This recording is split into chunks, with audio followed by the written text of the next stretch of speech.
அவர் எழுதிய சங்கீதத்தை தேவாலயத்தில் கொடுத்து ஜனங்களும் அதை தெரிந்து கொண்டு மற்றவர்களிடம் பகிர்ந்து கொள்ள வேண்டும் என்று ஜனங்களிடம் அவர் பகிர்ந்து கொண்டார்.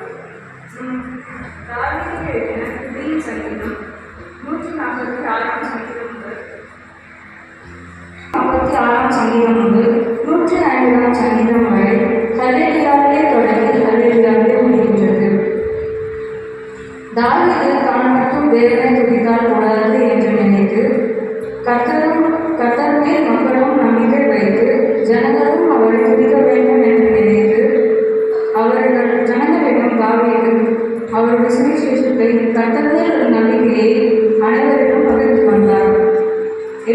எபிரேயர் 11:16 விசுவாச வீரர்களின் பெயர்கள் பட்டியலிடப்பட்டிருந்தாலும் 33 வசனம் முதல் 39 வசனம் வரை ஏராளமான விசுவாசிகளின் பெயர்கள் குறிப்பிடப்படவில்லை. அவர்கள் எல்லோருமே தம் நம்பிக்கையினால் அவர்களுடைய விசுவாசத்தை வளர்த்து வந்தவர்கள். விசுவாசத்தின் அஸ்திபாரமே நம்பிக்கையாக இருக்கிறது. 1 கொரிந்தியர் 13:13 நிலையானவைகள் 3 என்று பவுல் குறிப்பிடுகிறார். அவை விசுவாசம், நம்பிக்கை, அன்பு. இவை 3ம் எப்பொழுதும் அழியாதவைகள். நம் வேதத்திலே நம்பிக்கையாக இருப்பவர்கள் என்று 176 முறை கூறப்பட்டிருக்கிறது. அது தாவீது எழுதின 73 சங்கீதத்தில் 20 முறையும் பவுல் எழுதின 14 நிருபங்களில் 65 முறையும் கூறப்பட்டிருக்கிறது. நம்பிக்கை என்பதற்கு எபிரேயத்தில் டொஹலெத் என்றும் கிரேக்கத்தில் எல்பிஸ் என்றும் கூறப்படுகிறது. கர்த்தர் மேல் நம்பிக்கையாக இருக்கிற மனுஷன் பாக்கியவான் என்று வேதம் சொல்கிறது. நாம் மட்டுமே கர்த்தர் மேல் நம்பிக்கை வைத்து பாக்கியவானாக இருக்க வேண்டும் என்று விரும்பாமல் மற்றவர்களிடமும் நம் நண்பர்களிடமும் உறவினர்களிடமும் நம் பழகுகிறவர்களிடமும் நம் நம்பிக்கையை நாம் பகிர்ந்து கொள்ள வேண்டும். முக்கியமாக ஆழ்ந்த கிறிஸ்தவர்களுக்கு நம் கர்த்தர் மேல் உள்ள நம்பிக்கையை நாம் ஊக்குவிக்க வேண்டும். அப்போஸ்தலர் 8ஆம் அதிகாரத்தில் சமாரியாவிலே ஊழியம் செய்து வந்த பிலிப்பு என்று 7 மூப்பர்களில் ஒருவர் எத்தியோப்பியா ராஜஸ்திரி ஆகிய கந்தாகே என்பவருடைய மந்திரியின் மூலமாக கர்த்தரின் நம்பிக்கையான சுவிசேஷத்தை எத்தியோப்பியா வரை கொண்டு செல்ல வைத்தார்.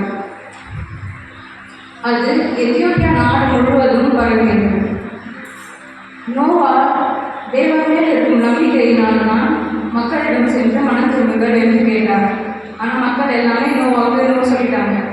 அந்த மாதிரி ஜலப்பயணம் வந்தப்போ மக்கள் எல்லாருமே நோவாவுக்கு கேட்டப்போ நோ சொல்லிட்டாரு.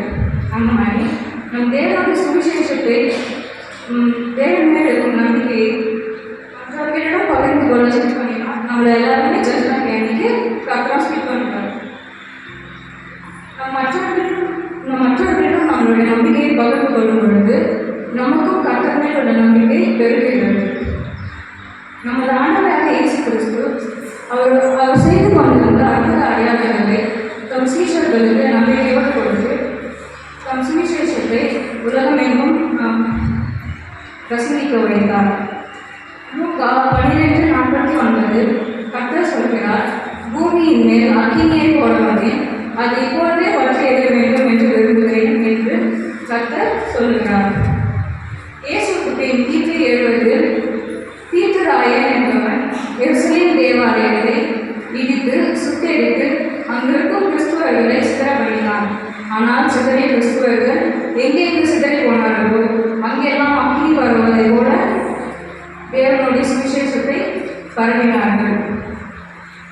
நம் வாசிக்க கேட்ட மத்திய 22:3 வசனத்தில் கல்யாணத்திற்கு அழைக்கப்பட்டவர்கள் மறுபடியும் அழைக்கப்படுகிறார்கள். ஆனால் அவர்கள் அதை நிராகரித்தார்கள். அழைக்கப்படாதவர்கள் தெரிந்து கொள்ளப்படாதவர்கள் அழைக்கப்படுகின்றனர். மத்திய 22:14 சொல்கிறது, அழைக்கப்பட்டவர்களோ அநேகர், ஆனால் தெரிந்து கொள்ளப்பட்டவர்களோ சிலர். அதுபோல் நாம் எல்லோருமே தேவனால் தெரிந்து கொள்ளப்பட்டவர்கள். அதனால் நம் தேவனே உள்ள நம்பிக்கையும் விசுவாசத்தையும் நம் பழகிறவர்களிடமும் நண்பர்களிடமும் கூட இருப்பவர்களிடமும் பகிர்ந்து கொள்ள வேண்டும். இந்த வாய்ப்பை அளித்து ஆண்டவருக்கு மட்டுமே மகிமை உண்டாகிறாங்க. ஷாலோம்.